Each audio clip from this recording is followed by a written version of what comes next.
Is economics about money? Yes, of course it is. But it's actually also simpler than that. It's about choices. Did you walk to work or school today?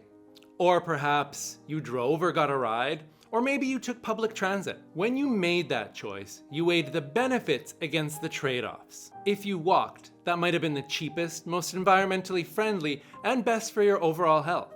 On the flip side, it might have taken you the longest amount of time.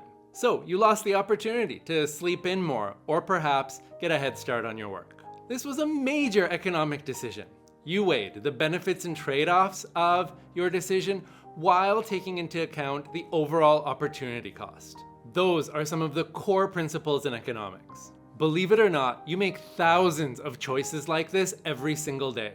So understanding these concepts makes sense, even if you're not planning on being some fancy pants economist. These everyday decisions that we make influence how businesses operate and the kinds of laws and policies that your government might favor. So, economics is all around us, everywhere, all the time.